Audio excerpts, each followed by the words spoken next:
I call myself a product developer because if you have an idea for something that you would want to sell in a grocery store, how would you go about taking that idea and turning it into something that you could taste and eat and buy and sell? That's what my experience is in taking an idea and commercializing it. That's the economic term for taking an idea and turning it into something you can sell. And there's obviously a lot of missing pieces that come between an idea and when an item you can buy at a grocery store. You've got to figure out the packaging, the branding, the recipe, where they'll manufacture it, how you keep it safe. There's who will carry it and buy it. So all of those pieces are things that I have earned experience in over the past literally 12 years. If I could roll into where I was and how I got into this, I didn't know what I wanted to do. And I felt particularly gifted at talking to people, building relationships, but I had done nothing. I didn't feel like I was ready to walk into a position of authority in my life. I also didn't have confidence to talk to really hardcore business people. And so I took a job in fundraising and sales, which is going out and talking to people to raise money and using your personality to win relationships on behalf of the organization you're raising money for. I learned a lot because it pushed me into big circumstances where I had to make friends with people and learn to be uncomfortable, learn to focus on other people making friends rather than on my own uncomfortability. Amazing learning experience. After 2 years, I started to feel this itch where I felt like, wow, I think I'm made for more than this position. This position is not giving me the full opportunity that I want to speak to people, to have influence, to feel like I'm doing something that's hard to do. I wanted to have something that I could say, I know how to do something difficult. I've gone through something difficult to be able to earn the right to speak to people. So it's funny because I would apply to a job, I'd get an interview, and I just would feel in my spirit that wasn't the right position to take. To move up in this particular profession. And it felt like this amazing door opened suddenly. I've always been interested in economics and I wanted an opportunity to be able to do public speaking. So I got into a graduate degree program. It sounds like, Emily, you must be so smart to get into grad school.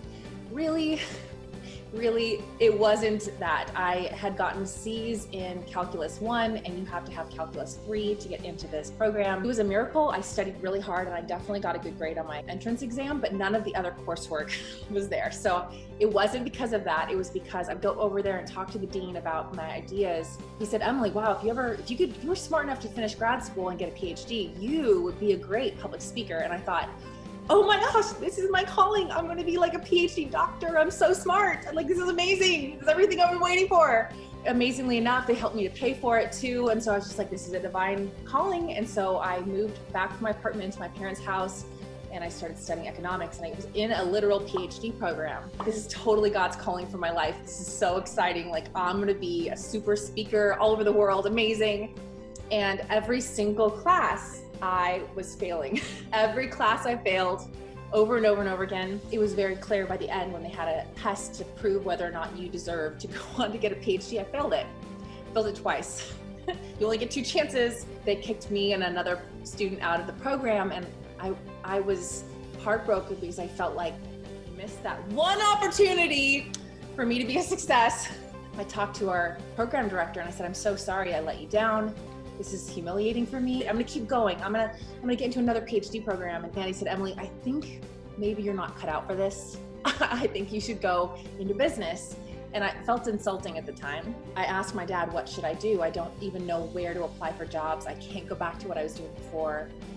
I don't even know what to do. And he said, you know, Emily, you should go and do something and take action. Be bold, be courageous, do something fun outside the box. That's not even applying to a job. Go build relationships with people and do something that would make your heart happy, whether that's volunteering at some organization or go write a book. He came up with like crazy idea. What else do I have to lose? I've always wanted to do these parties called Interesting People Parties. And basically the Interesting People Party concept was that I personally didn't like going to networking events because people act like they're so important and they forget to look for the interesting element in the person they're talking to. I feel like if we spent more energy loving the person we're talking to, more opportunities would constantly flow out of us and flow out of those networking things. I threw parties with some of my friends who all came together and I encouraged correspondence. So like if Shannon was there and Lauren was there, Lauren at the end of the party would have to introduce Shannon to the whole room and say why Shannon was so interesting, talk about the other person, build them up with words. It was a really great, fun thing. Every friend that went loved it. But just so happened that one of the women whose house it was at, somebody knew somebody who let us have this mansion as a party location for free. happened to really like the idea and start talking to me as we were cleaning up. And she said, oh, you know what? I have a company. The number one thing I need from you is a project management and your spirit, your personality, which is organized and trying to do the right thing. And she said, I think you'll be fine.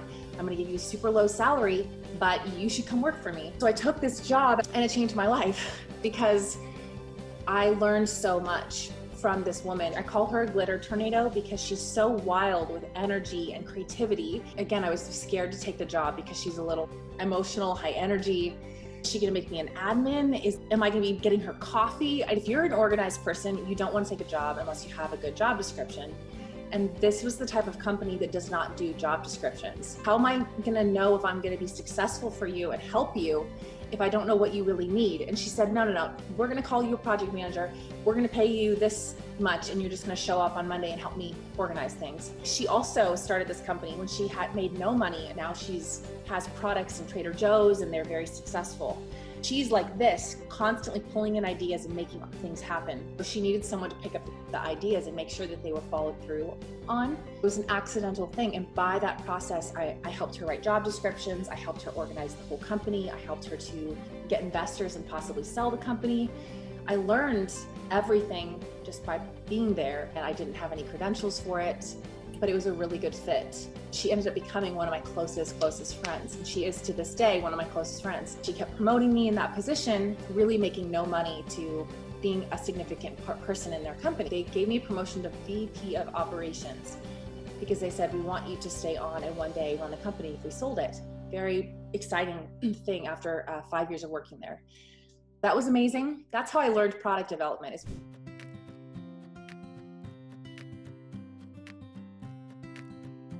Online dating, and I met someone who I thought was supposed to be the person I was going to get married to. Within the first month of getting married, he already had started acting differently than how he was acting when he was first dating me. And to be rejected feels like you're dying. Yeah, it feels like death. And you're like, oh my gosh, I'm going to be a person who's getting divorced. It was incredibly painful, indescribable. I remember what my dad had told me, to find something that would give me joy, to get me moving and get me out, and just not look for the money-making opportunity and go find some peace and joy and just get my mindset. So I took a job at Athleta store so I could be busy, crying in the evenings and working in the mornings. I was staying at someone else's house, and that person was hosting a networking party, and I sat next to a gentleman who went to my same alma mater, USC. I had arranged a sales interview for a packaging company. Well, I could sell stuff. I used to buy packaging in my other business. Maybe I could go sell it. And so when I met him, I thought I'd interrogate him so that I could ace my interview. He did something very different where he would import products from a different country, import packaging, and he did it for Hershey's. He did it for Pro Flowers, a lot of names where you'd be very impressed.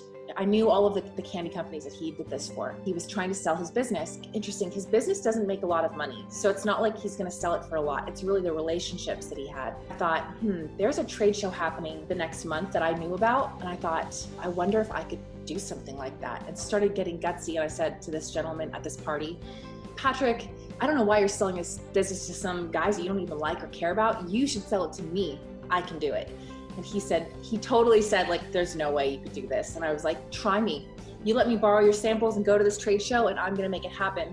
And I don't know where this chutzpah came from, but I came by and I took those samples and I was dripping sweat. I was so embarrassed and nervous to go to this trade show, and I just threw it together. I had a tablecloth and I walked in there acting like I owned this business.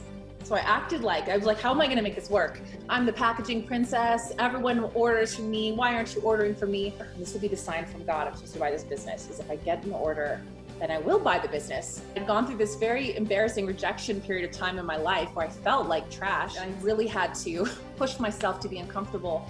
But I was really glad that I did, because I got an order. I got a $25,000 purchase order. So that started me off on this process of doing Pearl resourcing. Right after I'd gone through a divorce, right after I had no money, and I just started building something from that moment on.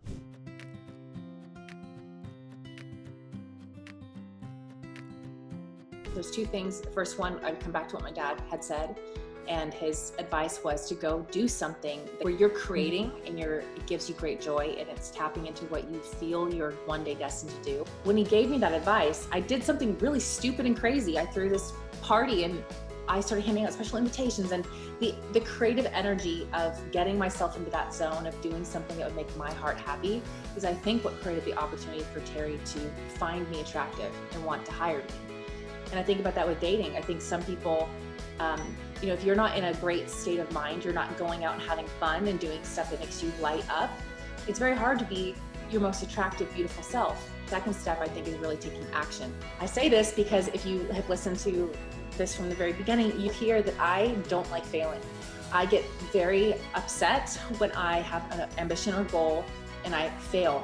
Those failures, though, have created massive, awesome pivots towards something better. And if I spent less time feeling sorry for myself or misinterpreting a situation, making it the worst case scenario, and recognizing, hey, dude, winners lose. That's how you get to be a winner.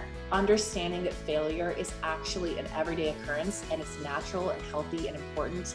If you aren't failing, then are you even trying? If I had that mentality, and if you had that mentality, we'd be able to dust ourselves off and get going more quickly. Some people don't feel comfortable with it, but I personally take action every day to do something creative or weird. I'm always taking action because I don't know what option will work well until I take an action towards it. So if my ambition is to be a public speaker, but I'm waiting for a sign, or I'm waiting for the opportunity, or I'm waiting, the answer will not come. If I want to start a business or a brand and I don't know what brand should be, you don't wait until you know. You start. You have to start, because the step after the first step only comes and is visible after you take that first step. So if you like this video, please click the like button. If you want more videos about how to go and take your idea from start to sold, please subscribe. Thanks for joining me, and I hope you have a great day. Can't wait to hear about your wonderful retail success.